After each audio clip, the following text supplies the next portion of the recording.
Shoot. All right, for those of you listening, I'm getting set up right now. If you're listening to this later, you can skip forward. Usually in the chat field, I'll put a timestamp of when it started. I've been lagging on doing that recently, so maybe I won't. Who knows? Start skipping.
It's English Paul and Dan that's in the chat field, but not on call with me yet because I'm calling you right now.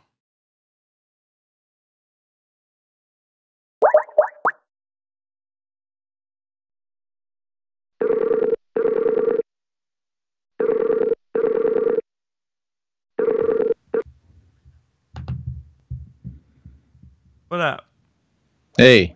Hey, can you send me what the tweet? Or what message you actually said? Yeah, let me see here. Yeah, it's in. Too bad you're not in the other league because 3 or 4 of the guys in there listen to Dead Inside Show too. Are they chatting up about it? There's not much chatting that goes in the. I didn't know you were doing 2 again this year. I wasn't going to, but I had so many again that I did. But let's see. I cannot believe I'm facing the playoffs. I don't want to talk about it. Remember last year I won like the first 5. I was 5-0, and everybody was like, "Oh, Dylan can't be stopped." And then I lost every game after that. Didn't even make the playoffs. I know. That was insane. The funny thing is, after he wrote this, somebody wrote like, "Oh, maybe what happens is basically spoiled the end of Lost," and somebody else in the league is like, "Fuck, I'm watching Lost right now. You just spoiled the whole thing for me." And then that led to a conversation about, statute of limitations on that. I don't know how the best way I can. If I just dictate this to you, do you want to write it down real quick? Just type something and I'll copy and paste it. Fine. Oh, I see what you're saying. You dictate it. I'll just type it to you. I'm probably faster typer than you. I don't know why you'd assume that. Because I fucking sit on my ass and type all day. That's it. That's my entire job is writing words. Oh. That's why. You know, it wasn't a knock on your intelligence. I'm a hunt and pecker. Oh, well then get the fuck out of here. Yeah, but it's like every time I'd learn to take typing lessons or whatever, I just type faster because as a kid, I used a keyboard. So like I was just so used to it, I can type really fast. Because I memorize where every key is, but it's just I have to look at the key, which I think is a. I hear you. Okay. It is, yeah. When you can look away. This is from Fonzie, and you can say shout out or I don't know, whatever you. All right. His name, I can tell you what his name is in the league if you want to say it's from like. Let me just say fun. Show me your TDs. Oh yeah, but whatever. That's the say name Fonzie. We should use. Yeah, actually. No, say Fonzie. He'll appreciate that. I'll use the show. Well, then I'll say Fonzie. What are you having? Some coffee? A little bit of black tea. Oh, okay. Sprucing things up. All right.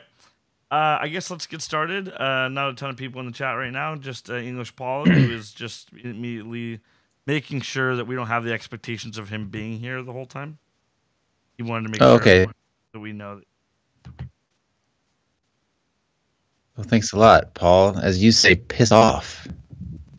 What's handy is you guys go live with your review literally 10 minutes after it's aired in the UK. That's crazy. It's just nighttime over there. It's also Monday, so the show's on Monday nights in the UK, Paul? Is it Monday night there? But yeah, or is it 10-7. Yeah. Or is it Wednesday night? It's 10-17. Wednesday night already. No, it's not. It's not fucking that far away. They're 8 hours ahead. No, That's it. I think I'm pretty sure it's either it's already Thanksgiving, but they celebrate. He says yes, it's Monday. I forget. Actually, you actually have that field up. All right. Yeah. Let's get. Let me start recording here. As they say. No one says that. Welcome to the Dead Inside Show. I'm Dylan Chuck, whoa. You didn't do your 1-2, Michigas. Oh yeah, I forget that I use your sound file. Yeah, that's right.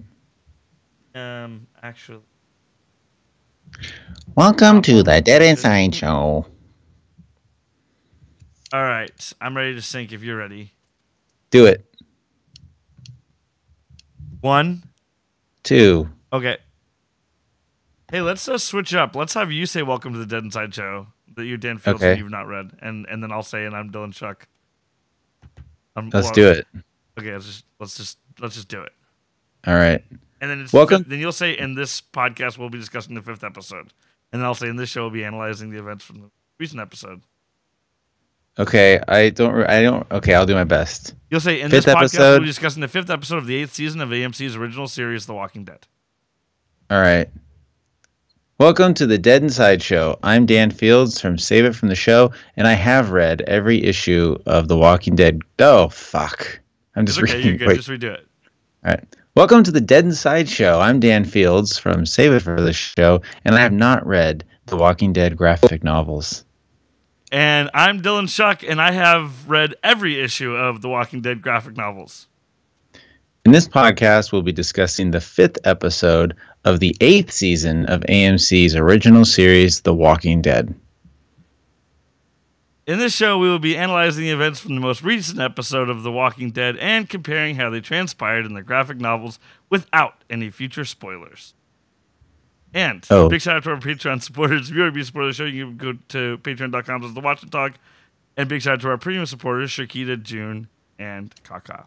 And if you ever hear us referring to somebody in the chat, it's because we air these episodes live on YouTube. All you have to do is search for The Watch and Talk on YouTube, or follow us on Twitter at Dead Inside Show. We usually tweet out, an hour or half hour before we go to give everybody a heads up. So that was weird. What about RedTube? Are we streaming on RedTube? I'm usually streaming on RedTube, but that's just me playing at least. I'd watch that. I can't believe this show's in its 8th season. Is that, other than like The Simpsons or South Park, which I don't really count, what sort of on TV show have you watched to 8 seasons? 24 had 9 seasons. Yeah, I didn't watch. They had 8 seasons, and then they had that extra season that came out like 3-4 years later called Live Another Day. Okay. But yeah, not a lot. But I mean, Grey's Anatomy is going into like its 15th season right now or something like that. Gross. And obviously the Law and Order and the NCIS, all those can go on forever. But don't count those. It's difficult when it's this serialized. It's difficult. 24 was the longest espionage show, at least. But I don't know if anybody in the chat can think of some really good examples. Let us know. Because to do a serialized story like this, it's pretty difficult to go on. Yes. Yeah, I think there was 7 seasons of Burn Notice. And that was my jam. I loved me some Burn Notice. You really loved Burn Notice? That's interesting. You don't seem like it was like my total. Okay. Oh, it was like my guilty pleasure, and I would ask my wife to watch it, and it would be like I was like assaulting her eyes, like people are going to jail right now Bruce for that. Campbell for less. I don't know he's the best. And Jeffrey Donovan. You didn't watch season 2 of Fargo, did you? Oh my god, he's fantastic in that I too. plan to. I just haven't. Anyway, Good. was that Come on. interesting? I love how we didn't address the fact that we swapped around the intro. Should we just leave it at that? Was it interesting Yeah, no, after so it's many episodes that we've done together to it was really weird saying I didn't think it would be so weird to say the other person's line. it was weird. We really mixed it up today, Dylan. All right. So, should we just get into this episode of The Walking Dead, Dan Fields? I think we should. What did you think about it overall? So, the episode title is called The Big Scary You, which I don't know why that line from Gregory talking is the one thing they wanted to pull out and make an episode title. But whatever. Can I tell you something real fast? Yes. I on my podcast, I title them usually a word from the episode, and sometimes it's easy and sometimes it's really hard. Yeah. But I could kind of see the thought process here, but I disagree. I mean, they should have named it Thin Dick or something better. I didn't think that was good. That's what I would have named it. Gregory's Thin Dick, but I mean, I wasn't feeling it either. They could have called this episode "I Am Negan." Right, sure. Something like that, it's like I don't know. I think there's while we go off the episode, I'll try to come up with all or chokeholds illegal. There's just a million things better than this random thing from which I didn't think really fit the theme of the episode. Anyway, what did I think of this episode? Probably the best episode of the season. Yeah, Man, did it have a lot of commercials. The runtime of this episode was 51, and it ran for an hour and a half on TV. Oh, it did? Yeah, 90 minutes. It made a 90-minute episode on TV, so they crammed commercials. Can I make a pro tip for anybody who has cable, which I presume most of you guys do? I just watch it on. I think that most people have cable that are listening to this. I'd say probably 25% of the max have cable. So you think 75% of the people listening torrent this and download it illegally? Or watch it through AMC's.com or whatever, use their parents' login or something like that. That's what I do. I'm a 36-year-old man and I still use my parents' cable login, and I don't give a shit about that. So anyhow, yes, that's what I do. And I use on my phone the AMC app, and I Chromecast it to my TV. But I'm on the West Coast here, and you don't have to wait till 10 o'clock PST. So come like 8 o'clock, you can start watching it. Yeah, I get to start watching it at 6 o'clock. I usually start watching at 6 o'clock and then, go out for Sunday night karaoke afterward. Be there. Okay, so there you go. Anybody in Winston's in San Diego, in Ocean Beach, dollar cover, and you'll hear me sing Elton John karaoke, which I try to do every single week. All right, now I'm gonna get assaulted. I'm sure. Okay, so let's. Probably not. I'll tell you why I like this episode, or why this episode was better. Objectively, this episode has been better, especially than the first. The first two were.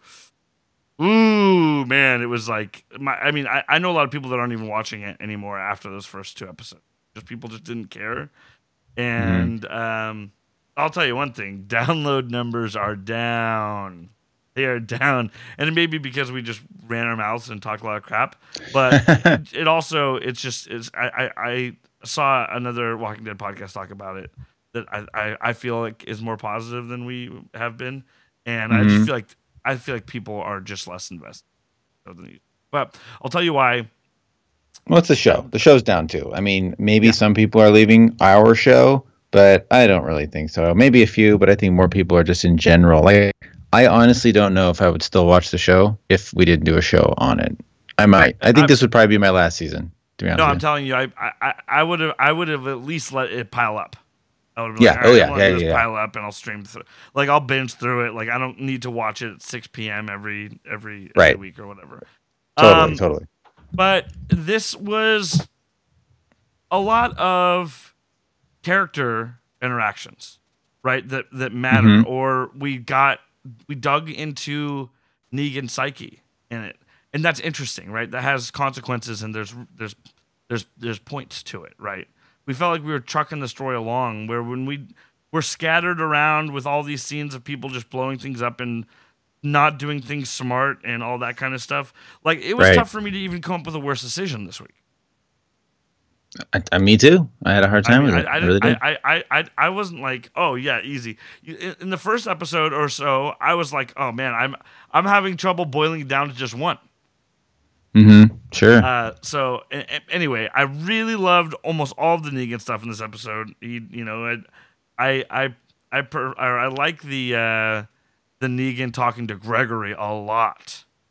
Yeah. That was pumping endorphins through my body when I was watching that, because it's just cool to see, first of all, somebody call him on his shit, and to see him basically pissing his pants in front of Negan right there. I mean, as much as we don't like Gregory the character, Gregory the actor is crushing it. I mean, the way that he was stuttering and stammering and then that Simon had to almost like, Simon's his bro who, made him bake pancakes and eggs and all this stuff. And so, yeah, that whole scene was great. And honestly, I think the reason name why is Xander Berkeley. I know him so well because of 24. 24. He was on the first 2 seasons of 24, and he played a very similar character, a little more heroic than this. Oh wait, no, I'm sorry, a lot more heroic, but still had that same spineless kind of "I'm in this for myself" kind of attitude. Yeah. But it's just, Gregory in this is just that to the max, and he's just so obvious at all times what a little weasel he is. Right. That's the one thing he's not really thinking through is like, hey, I need to not be so obvious. Yeah, I'm right. He's a villain, but he's not really hiding it very well. So I think, yeah. Go ahead. And even when Simon is calling him on it, like, you don't need to keep repeating yourself over and over again. It's like that should have been hey, maybe I should, change my strategy right now because I think I'm being a little obvious. Mm-hmm. Agreed. Anyway, agree. Well, that scene really helped set up the scene with him and Gabriel, because it was crazy. And as much as Negan had a temper tantrum, he went crazy about the people and how we don't want to kill people. Like, we're not trying to kill everyone, let people die. People are a resource. And it was kind of hard to not say, well, kind of got a bit of a point there. And, I think that the theme of a lot of he said that episode was about him not wanting to kill people and only killing when he had to, versus where it feels like Rick's team doesn't, not to say they want to kill, but they're a little less strategic in their killing. Right. And it also is filling in a lot of blanks. This filled in a lot of blanks that we had before, where sometimes you forget why Negan runs things the way he does. Mm-hmm. And this really helped explain a lot of it, and the point where he even intimidated some of his people because. Sure. And now let me ask you a question. This whole episode. Hey, go ahead. So this was like and I'm glad that they admitted this too. I kind of did think it was weird. Why is everybody here? Like, why are all the heads of state sitting around this table? Made no sense to me. It's like. Yeah. I even said it when they come back, and I was like, wait, so that all happened, and then they all just went back inside, and Negan got separated from everybody, and they just went back into that room and closed the door, and they're just there?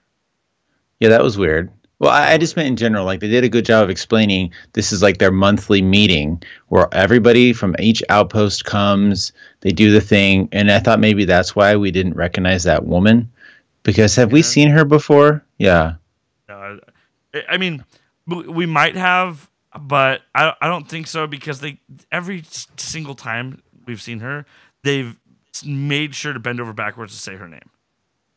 Yeah, they really do. I think they're really trying to introduce her or report. I'm Regina. She came out and said that like during the meeting, like in the first episode, which was so weird. Like, yeah. Like that she felt the need to come and introduce herself by name. And then when she said, I mean, I have the I'm Negan thing kind of starts grating on me when they can't even discuss whether or not he's okay or he's safe, because we're all Negan. So, okay, that's fine. We're all Negan. I get it. But can we please discuss where the guy who's actually was originally named Negan, where he could possibly be right now?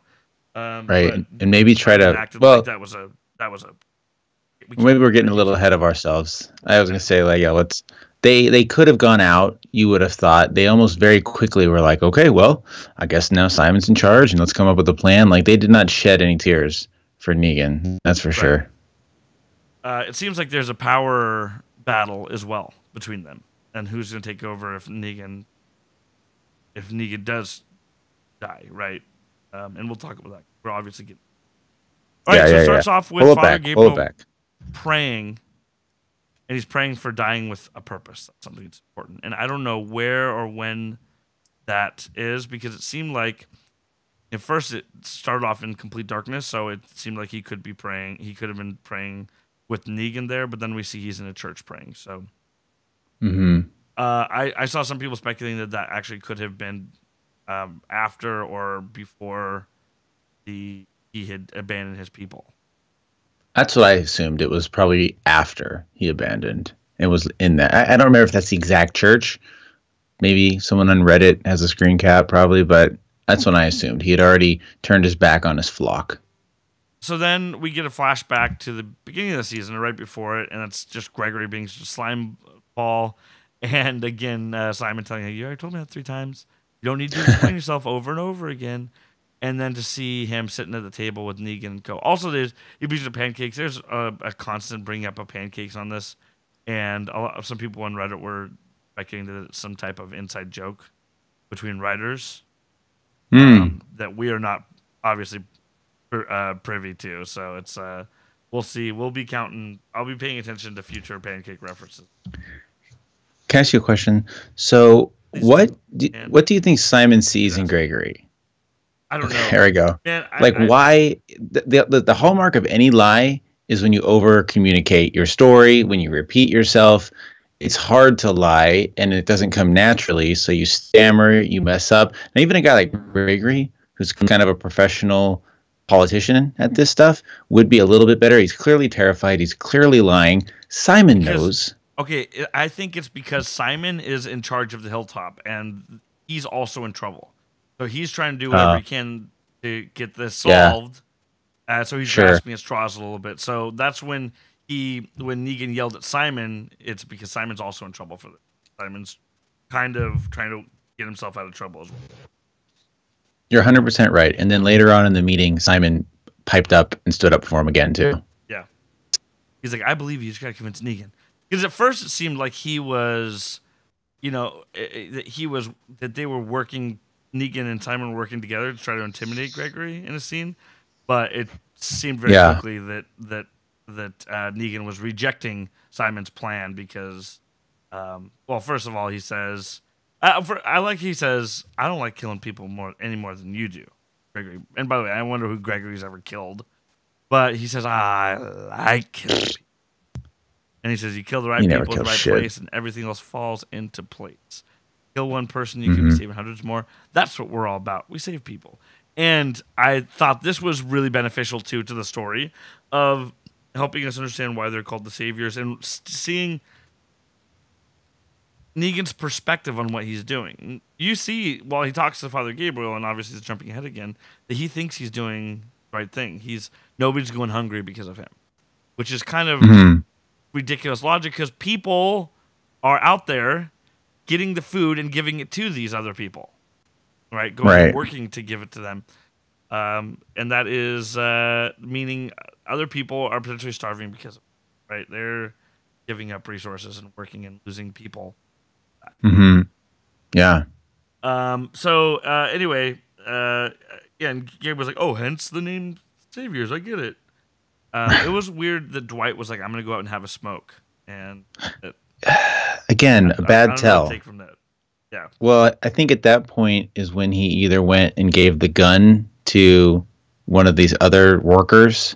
It was too fast. He couldn't have alerted Daryl. Like, I think that was when he left and gave the gun. His hands had the paint on it, which got on the bag. That's what I thought. But again, that's a huge tell. And Negan knows people. He knows to look up for those things. You don't leave in the middle of the speech from another guy if you're in an important business meeting, unless you got to take a shit or something like that. He's having a panic attack, IBS, maybe. Just if you have IBS, you'd have to have IBS. right or something. Yeah. So anyway, he says, so yeah, my favorite thing is, so Gregory says his plan is if anybody wants to join this rebellion, they're exiled from the hilltop. Anyone listen to you? Can you still exile people? Right. Can he exile people, Dan? He cannot. No way in hell. And this is obviously before he came back and was completely punked by Maggie. Yeah. But still, at that point, he still couldn't have exiled. Nobody would listen. Mm-hmm. And he's like, I'm still the guy. I've always been the guy. He's like, then why didn't you know about the Widow's plan? And then you see him backpedaling quickly and be like, well, no, it's like, I knew it the second, like, that, and in a really, really chilling scene. Probably my favorite scene so far of the season. We see Negan saying, you know what I think, Gregory? I think you're playing both sides. And the music plays and it goes up on his face. And you see that everyone is terrified right now during this. And he said, I think you're a thin-dicked politician threading the needle with your thin dick. Yes. That creates a picture in your head. I was thinking about Gregory's dick the entire time. Trying to thread it through a needle. Mm-hmm. And how do you bang with a dick that thin? It would snap right off. You can't. Trust me. You can't. Sorry. So anyway, I love this Negan. I hate shitting pants Negan. I love this Negan. Yeah. And it's funny. I mean, God damn it, I hate to admit it. And Negan has become such a weird character, but it was funny. You can still be funny and intimidating, and the shitting pants thing is just, man, I hate that. I really hate that. English Paul in the chat says, I like how Negan's people or research speech kind of called back to what he told Rick and their group in their first encounter. He said, you can't work for me. Yeah. This kind of adds on to it. And then he yells out, people are a resource. There's money on the table. People are the foundation of what we're building here. And then he turns to Simon and says, what the hell do you think you're talking to? Are you confused about who's in charge? Are we backsliding, Simon? Yeah. Now there you go, backsliding. That could have been the name of the episode. Backsliding would have been a perfect name of the episode. Yeah, and you could have thought like maybe backsliding. Like, of course it means Negan, but maybe Rick and Daryl are backsliding too. Like, I don't know. You know what would have been a good episode too? Was resource. Yeah, human resources. That Two on the nose. Like an office episode. Right, that's the point. It goes both ways. So here's an episode like this is interesting because this takes much more time for me to take the notes. It's easy for me to say, Daryl shot somebody and then he go on his motorcycle and then he rode past everybody. That took 3 minutes. So 3 minutes of just that little note. This is a page of notes just for this scene. Yeah. So it's more difficult for me to take notes in these scenes, but it's for the betterment because there's more to talk about. It's juicy. Yeah, it's juicy. The notes got wet. You know what I'm saying? Super wet. So anyway, Simon's scared, and now we also find out why they wanted Rick and the Widow and Ezekiel alive, and they wanted to make a public display out of all three. I think we kind of figured that already, but now we get a confirmation of that. Here's the thing: is also I like how he said, and we'll kill them in the right people in the wrongest way possible. So I just imagine them just gutting them and just gross, tortured. Okay, so was this already the plan? That's what I think that had to have already been the plan, because the creepy Dan Fields guy. I don't need to say creepy Dan Fields; it's kind of an oxymoron. Right. The Dan Fields guy from last episode that knew about that they wanted Rick, the Widow, and Ezekiel alive. Yeah, he couldn't have gotten that communication in the time because right afterward they got stormed by Rick and Co. I think to your point, this has probably been a directive for quite some time. A plan before it. Yeah. So then we see that's when Rick and Co. arrived in season premiere. Shit episode. Back to Negan and Gabriel after the shit and pants line. Then he rushes Gabriel, gets him to the ground, takes his gun, and then says, "I'm just screwing with you," or he's just like, "I'm yanking your dick" or something like that. Yeah. I love throughout this episode the walker hands on the windows and coming through the boards as almost like a countdown timer.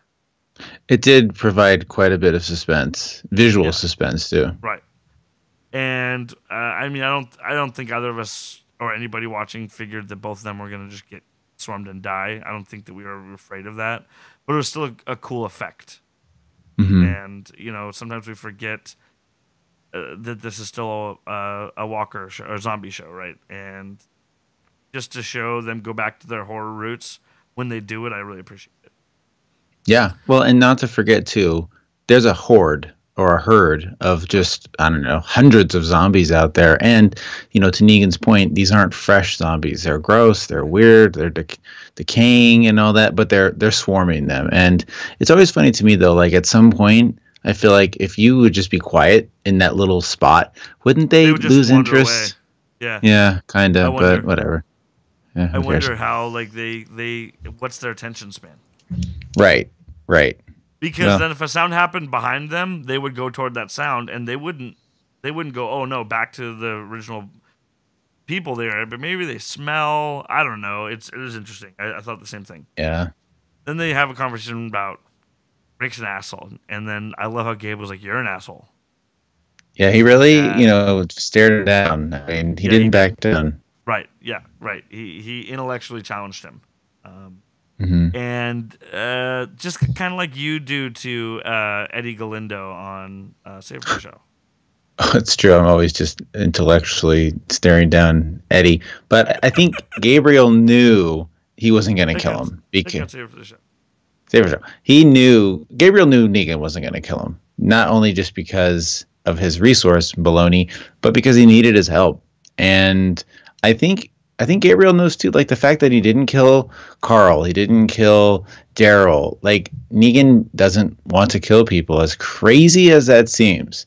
But he doesn't, and he wasn't going to kill Gabriel, even though he did pop him in the nose, which was pretty funny. But I not think. to get ahead of ourselves. Here's the thing: is I also think obviously he's on this religious quest or whatever. So I think that if he was like, if I'm going to die, I'm going to die, and that's God's will. I think that's kind of what he's thinking at it too. But I also think that he's, whether or not Negan's going to kill him, there's nothing he can do to change that. So he might as well Right. do what he can, right? It's not like he's going to sit there and beg for Negan to not kill him. That's not what he's Mhm. doing. Because I don't think showing yourself as weak to him is not going to. Right. That's what Gabriel's strategy keeps doing, and it's not working, obviously. But he says, "Yeah, I I don't am an know. asshole, but Rick's gonna get a lot of people killed." And he's like, "By you?" He's like, "I killed the widow's husband and the ginger, but I didn't get them." Just showing his insane logic. This is nonsense. Negan taunts him also for stopping to save Gregory. He's like, "He's split on your ass." Yeah, I just. Well, no, I mean, I'll say this. Okay.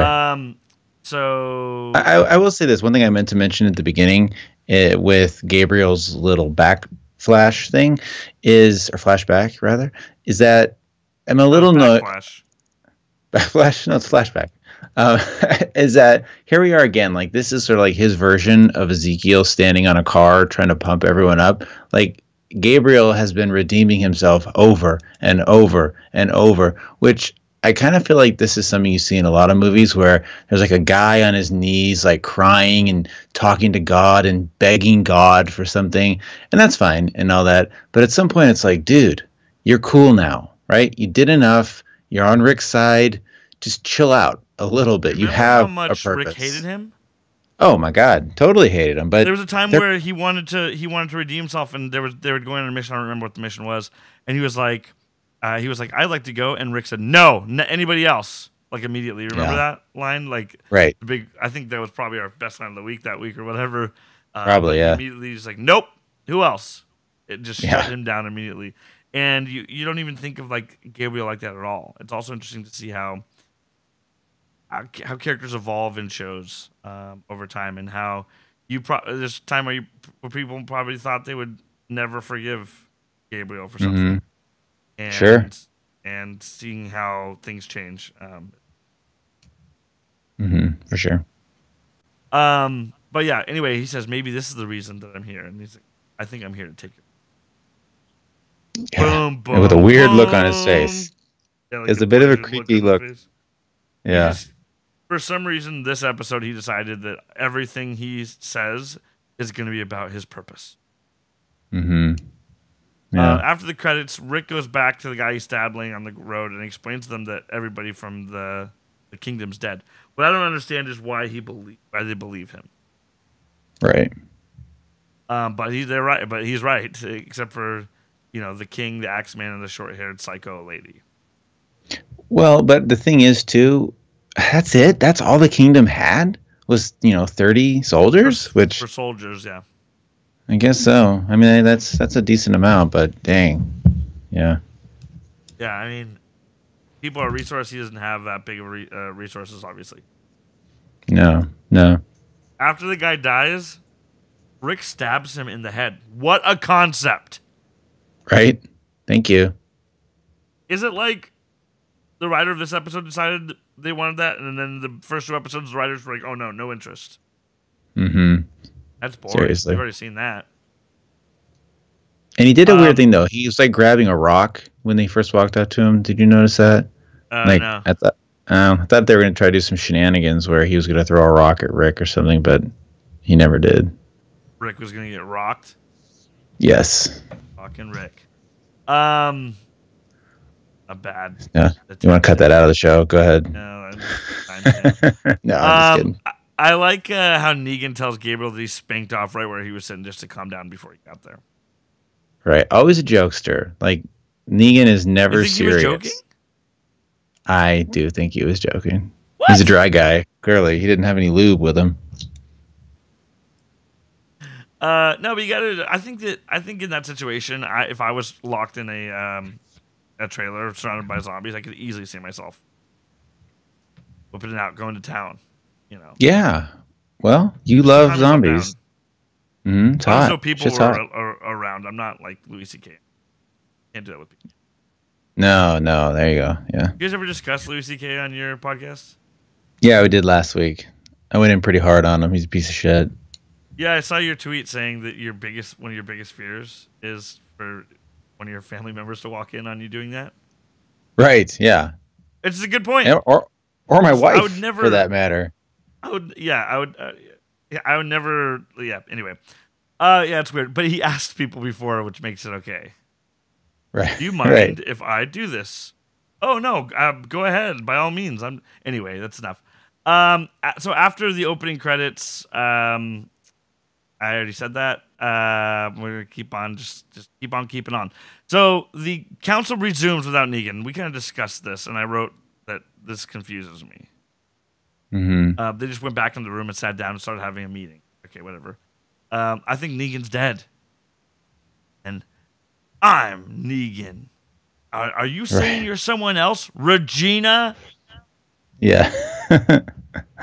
No. No. It's just it's like, yeah, I get it. The I am Negan thing. We're all one. Yeah, fine. But can we discuss that he's not here? Can we have that conversation? Is that okay? Or whatever. I don't know why they can't discuss the fact that he's not around, but fine. Change the plan. Eugene shuts it down.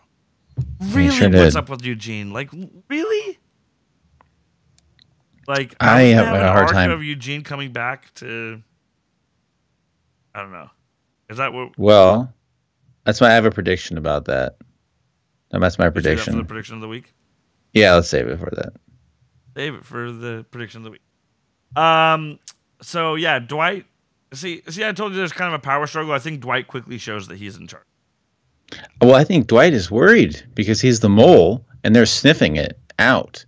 And so that's why he quickly changed the subject, started talking to Eugene, and it wasn't necessarily because he likes Eugene or cares about Eugene. It was self-preservation at that moment.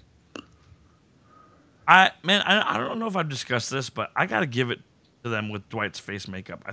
I know it's kind of old news, but I think it looks really good. Yeah, it always looks good and consistent. Yeah, consistent is one thing, and I think how much time he spends in a chair on that, probably 2 or 3 hours. Oh, at least, yeah. At least every day, just doing that, whatever. So yeah, so Eugene later thinks White in his room, and he noticed the chessboard, and paint was still wet on it, and it looked like blood or just red paint on a piece, Yeah, and that comes into play later. sure does. But Negan said he used to work with kids. Do we believe him? Yeah, I mean, it's what, like a gym teacher? I mean, I don't think he was like an English professor in first I grade. can believe anything he. Mm-hmm. I would agree with Gabriel that. points out to Negan that they might be dead soon, and he compels him to confess. And he says that he didn't kill anybody he didn't need to, that he didn't need killing, and no one's going hungry because of him, and all the wives did it by choice. And he says, what about the first one? And this triggers something in. And he grabs Yeah. the bat tightly, and while he's grabbing tightly, then trying to give himself patience to not just turn around and kill Gabriel. Gabriel grabs a gun and just tries to shoot him, and then runs into the neighboring room. Which was a weird scenario that he grabbed it and didn't just shoot him, but ran. I mean, he's hiding with the gun, and Negan's. Well, does Negan have that assault rifle, or is that No. out of bullets? Okay, so yeah, he's got a gun. Negan has a bat. I mean, I mean, I don't think Gabriel's intention was ever to kill him. It was more to coerce the confession out of him. And now I guess just like a priest, right, in a box, he's now on the other side of a door, and maybe now Negan can spill his guts because he doesn't have to look at Gabriel in his eyes. Now, I do have a quote from Seth Gilliam, the actor who plays him, that I'll read at the end of the episode, too. Let's discuss this. Okay. Because this is a big problem for everybody. Why didn't he just kill Negan? And the actor addressed it. I think I just addressed it as well. Yeah. So there. Sorry, But I'm I sorry. get I it. didn't acknowledge you addressing it too, Dan. Thank you. apologize. Thank you. I need to show respect. Thank you. Anyway, Daryl wants to blow open the sanctuary and let the walkers in. Rick fortunately does not want to risk killing the workers. Mhm. And he brings a good point that if they kill a bunch of workers or their families, they could rise up and fight along with them too. He's basically foreseeing possibility of future terrorism, or Sure. to some extent, right? Which is, I think, a lot of things that people don't understand. So I think it's a very reasonable expectation to think. When we see the workers later, I was like, oh man, this is already almost over right now, right then and there. Hmm. If Negan hadn't showed up, it probably would have been. Well, this is also really helping provide this growing gap between what Daryl thinks is okay, what Rick thinks is okay, and this is a perfect example of it. Now, not to mention, I don't think it's necessarily the smartest plan ever either, but yeah, clearly it's a problem for Rick. And, one thing real quick is when Daryl walked up to the truck, clearly there was gasoline dripping. Not just dripping, but pouring out of it. And he didn't even give that a second thought. They made sure to show us, but I guess he didn't see it.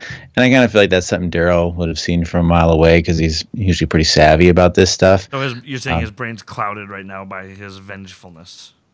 Yeah, sure. I agree. Like, he's just on a mission, and I wish they could have got. So now those are all the guns, right? Including those Browning baloney things are in there too. I think that the big thing that was destroyed was ammunition. I think guns would survive the explosions. I guess Eddie can write in and tell us if a gun can be exploded and survive. But regardless, I still think it's still a win because at least it's not in the hands of the saviors. Correct. I would But it would agree be with nice that. to have it. You know what I'm saying? Well, especially that firepower, those major guns.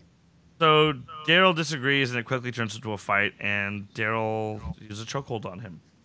Right. Rick had tossed the dynamite to the truck, and it was leaking gasoline. And sparks seemed to set the whole thing up in flames. They lost it all. Mm-hmm. I threw like 10 sticks of dynamite. I mean, this was a little annoying. They weren't that far away, and that mother F You could have tossed it in a exploded. different direction. Right. Well, there was still lots of sticks of dynamite in that box. I don't think they got all of them. I just think that explosion would have been, a massive explosion. It didn't Also, even really in register. movies, they don't talk about the fact that when something blows up, glass and rocks and everything around goes flying and it's shrapnel, and that's what kills Mhm. people most of the time. Right. Or the It's truck people- itself go flying. Right. And pieces of the truck would be flying everywhere. You can't just run away from it and be like that, still be that close, because you would get, shredded of things flying through the air. But it's TV. Mm, of course. So yeah, and Negan grabs a Walker corpse and plans to start gutting up. Yeah. And then Gabriel confesses to him the abandoned people outside his church, and he's saying he will help him and pardon him if he confesses. And he talks about his first wife was real life, and he screwed around on her. Now, he said that she got sick before the apocalypse, but then she died during the apocalypse. Yeah, which is interesting. I'm assuming a cancer of sort. Right. But maybe her death is what drove him to becoming like this. And I read this online, and I don't know if this is a spoiler. Nah, I won't say it. About his wife and her legacy on the show. But I'll just leave it at that. Let's Negan's might as wife. well. If you're afraid of this, we're gonna All give right. you 10 seconds to fast forward 1 minute. It's not a spoiler. I mean, this is. I don't think it's a spoiler. I'm You're not curious going what to be you're upset. saying, That Lucille is his wife's name. Like he named the bat after his wife. So he does have some humanity, I guess, by naming his weapon after his wife. What a romantic guy. I wonder if he does sex with. He might give sex with the bat. Hope so. So then Gabriel opens up and says, "You're forgiven," and he's like, "Thanks," and he gives him this quick little jab to the face. Right. I love that. And that you keep the gun. Yeah, and he's like, "You keep it. I don't care. Like, I'm not afraid of you." And they both, obviously together to get kind of through. Gonna help both. So, and then Negan brings up the fact that they're rotting in the sun. Yuck. And he's like, people have been sick before? And he's like, we're from Georgia. I don't know what he meant by that. I think maybe that they're just hardy and they can withstand gross things or the sun. Yeah, I didn't really get that either. But this whole thing was just to give us a curveball with him being sick at the end. We'll discuss that when we get there. So they open the door.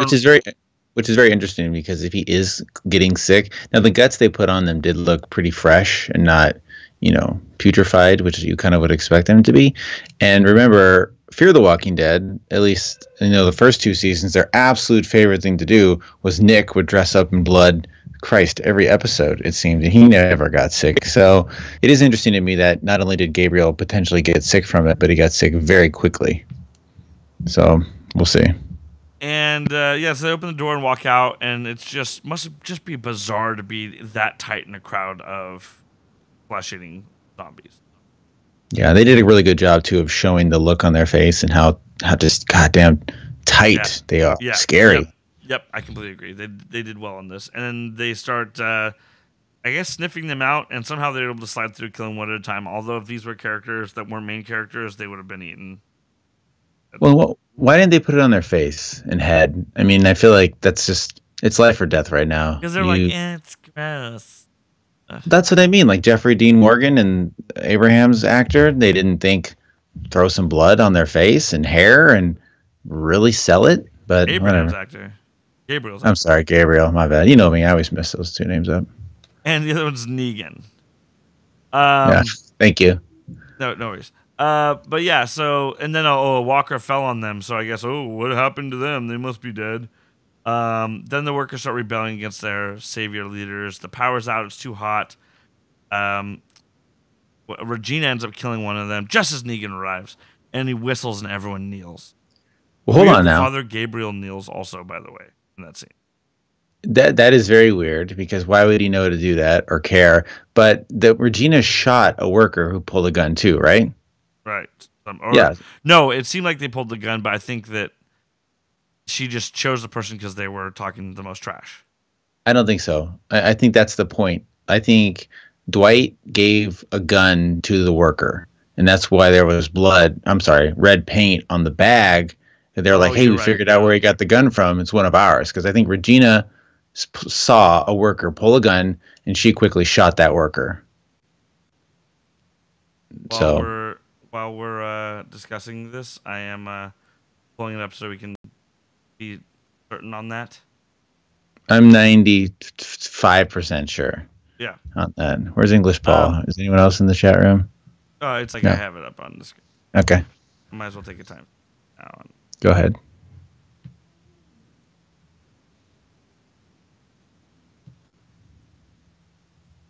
Or ish.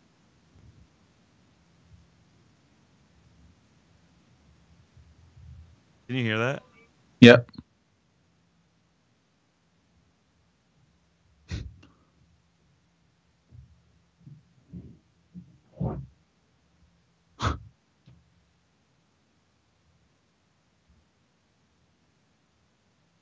All these peanut gallery voices.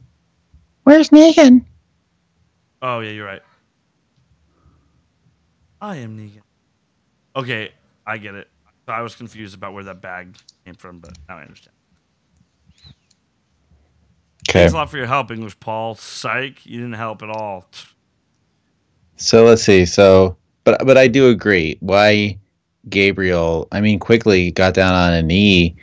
I guess he's like, when in Rome, do what you got to do. But man, those workers got down fast too. They are seriously on his side, Stockholm syndrome style. Yeah, and they were like, "Where's Negan? We need Negan.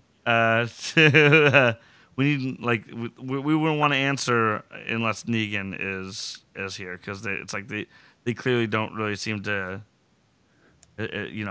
follow just the power structure. It's Negan that they are following." Mm-hmm. And it was funny. I thought the editing was a little funny in this part where they had like some woman just yelling like, "Right, go, you got him, Negan!" Like out of nowhere. Like one of them says, "Thank you, Negan. Thank God for you." That was a little much, even for them to be abusive. Point was him and Gabriel and him showing Gabriel. See, look. Yeah, I know, but still. Rick sees a helicopter. Yeah, that was interesting. This better not be the Savior's helicopter. I really hope this is a different setting up. Another plot line.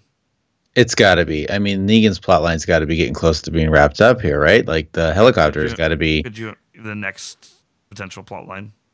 It's yeah, just like I how agree. we got set up when they were dealing with other things already. They met Dwight a long time ago, and we were just slowly learning about things. Yeah, I hope this is setting up future stuff. Also, the garbage people. I want to see them split in half, like with Jerry's axe. Even though Jerry's axe is destroyed, hopefully finds another one. Did you not watch the next week on? Oh no, I never did. Oh, okay.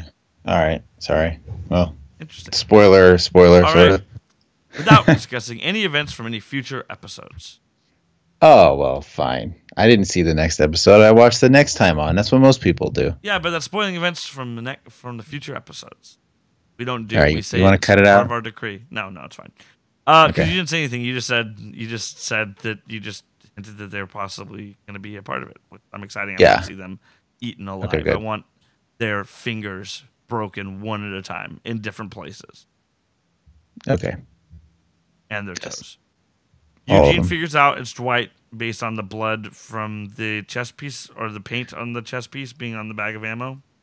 Although it's red, it could have been blood. It would have been a lot more sense if it was just green.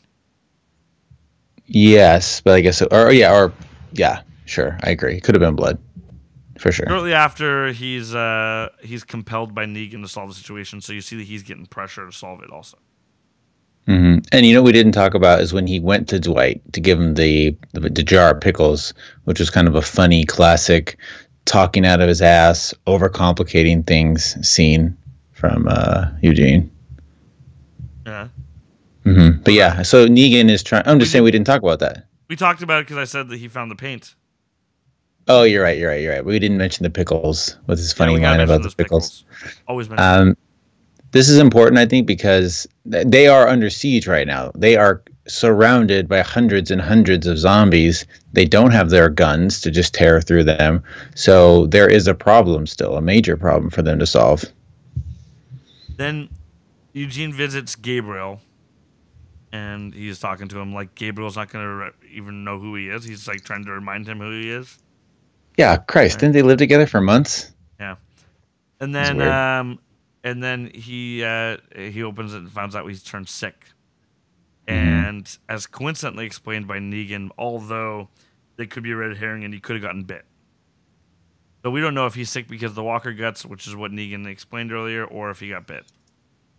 Right. Could be either way. And then he says, "I'll get you Dr. Carson," which is odd, especially with Dr. Carson being a presidential candidate. Dr. Ben Carson. Yeah. Right. Dr. Ben Carson now is Maggie's doctor, and we have to get him out of here. And he's like, "That's why I'm here. This is why I'm here," which is a theme that's only been going on in this episode, which is fine. But And then why? I just don't understand why would Eugene would want him to do? What's he gonna do?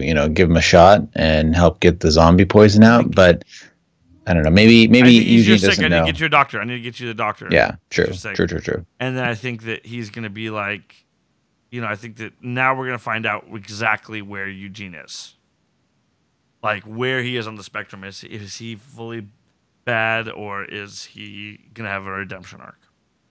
Yeah, I did agree. before an interview with Seth Gilliam, and I pulled up an excerpt from it to respond to why didn't he kill Negan situation. And this is what the actor Seth Gilliam said. He said inside of that trailer they were in, they were within like a foot of each other. Gabriel tries again. He winds up to kill him. He winds up getting the gun knocked out of his hand, and I'm not sure he's feeling so confident that he could kill Negan. Adds Gilliam. At this point, also there are walkers outside, and perhaps Negan's been so close that he enjoys him and Father Gabriel's way of thinking and working together is the only solution for him to live and to get out of there together. And then he ended with, I think he had a little bit more respect for Negan's position. He adjusted himself to be important to leading a group of people, and that's Negan thinking beyond himself. So in some strange way, he has respect for him for that. Yeah, I would agree with that for sure. I think that's some good insight. We ready to get into segments?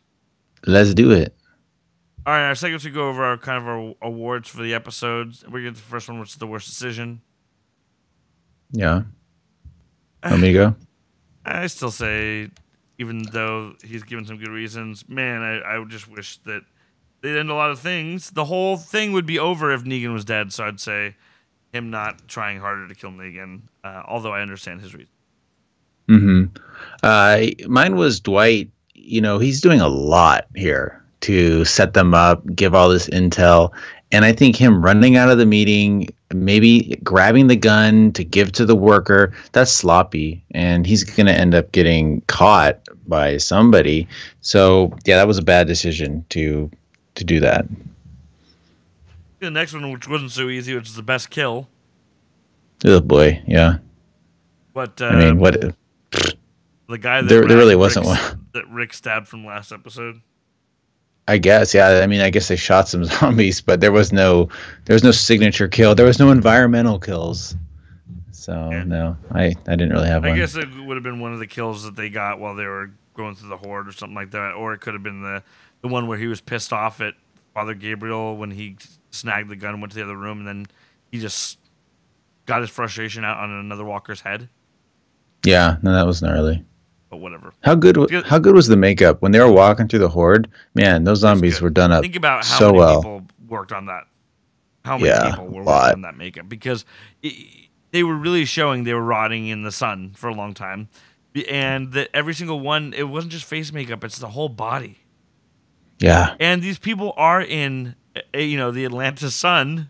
It is hot for them, right? And they're in this. It's fascinating. It's fascinating what this show has done with makeup effects is unprecedented. That's for damn sure. That's incredible. It's amazing. Let's get the next one, which is the best line. Yeah, I bet some people were disappointed I didn't bring this up earlier, but I wanted to say this for my best line of the week. But Rick responding to Daryl and saying chokehold's illegal, asshole. And him saying, yes, sir, it is. That's a callback to season 1 when Rick and Daryl got into a fight and Shane came from behind and put him in a chokehold. And he said to Shane, chokehold's illegal, asshole. Oh, that's funny. That was season 1 too. That was mine as well. And I forgot about the season callback. But to me, it meant more about this fragile state that Rick and Daryl are in right now, where Daryl wants to be, no holds barred. He's not. Yeah, he's not gonna follow rules. Shane, are you watching The Punisher right now? No, but I feel like I should because man, I love, I love John Bernthal, the actor who played Shane, and makes me want to. That be the first of those shows that I watch. I kind of feel like it just be awesome. I will tell you this: it's ultra violent, right?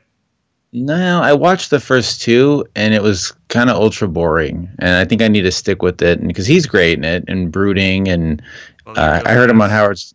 Well, I heard him on Howard Stern the other day too, and he was so good. And of course, we love him from Shane. So I think I'll give it another go. And this is my new burn notice too. It's the show that I watch without my wife, or I force her to watch it. That used to be The Walking Dead. I used to watch this in front of her, and she hated it and thought it was so gross, like season 2, season 3. And now, of course, she's into it and watches it with me. But yeah, if anyone else has watched the entire season of The Punisher, hit me up on Twitter or something. Let me know if it's worth sticking with. Let's get into. Oh no! Big shout out to English Paul. Sent one in and said his best line had to be Gabe's "I think I'm here to take your confession," followed by a big shit-eating grin. Absolutely loved it. I did. Think, that was good. I did enjoy the dramaticness. So yes. The next one is the prediction of the week. What was yours? It was about Eugene. I do think there's a slight prediction of some mutiny is going to happen, and even with Negan back, I think it's fragile because they don't have a plan. They have no food. There will be, some stuff there. But I think Eugene knows that Dwight is the mole. He knows that Gabriel is here.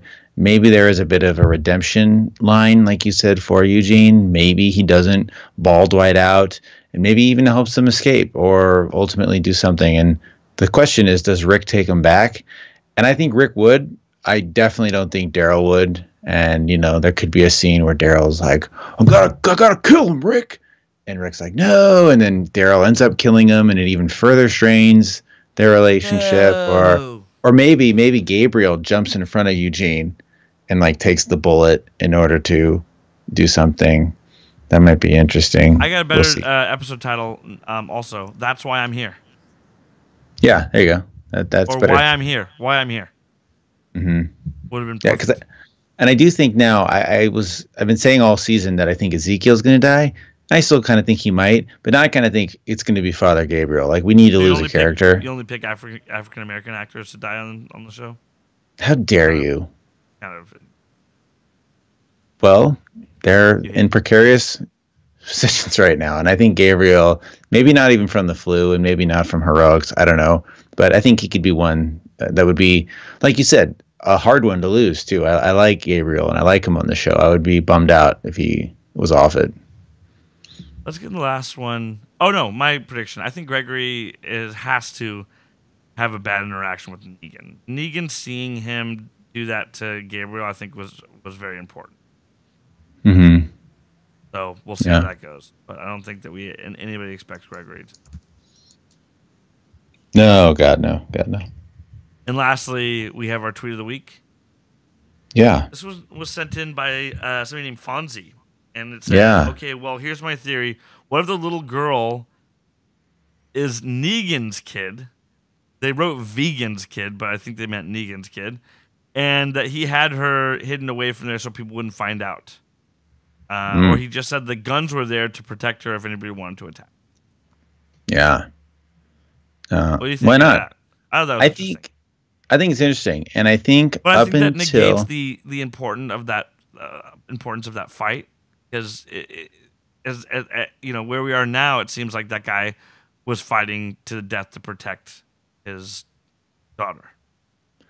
I agree with that, and I also think before this episode, I thought maybe there was more credence to it, but Negan didn't really mention it, and his wife, and it would be pretty cool.